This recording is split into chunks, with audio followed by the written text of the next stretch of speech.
ਜੱਟ ਕੋਲੋਂ ਲੱਤਾਂ ਤੜਾਵੇਂਗੀ, ਠੀਕ ਹੈ ਨਾ।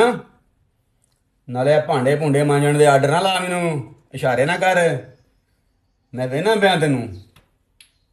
ਭਾਂਡੇ ਭੁੰਡੇ ਆਪ ਹੀ ਧੋਇਆ ਕਰ, ਕੱਪੜੇ ਕੁਪੜੇ ਵੀ ਆਪ ਹੀ।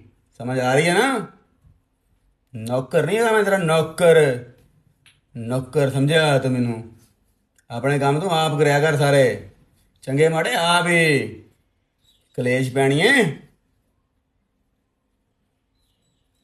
ਘਰ ਕੋਈ ਨਹੀਂ ਹੈਗਾ, ਮੈਂ ਕਿਹਾ ਅੱਜ ਚਾਰ ਗੱਲਾਂ ਕੰਧਾਂ ਨਾਲ ਹੀ ਕਰਕੇ ਮਨ ਹੌਲਾ ਕਰ ਲਈਏ।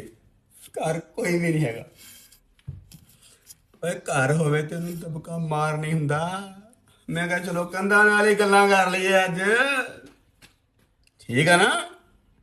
ਇਹ ਪ੍ਰੈਕਟਿਸ ਕਰ ਰਹੇ ਹਾਂ, ਪ੍ਰੈਕਟਿਸ।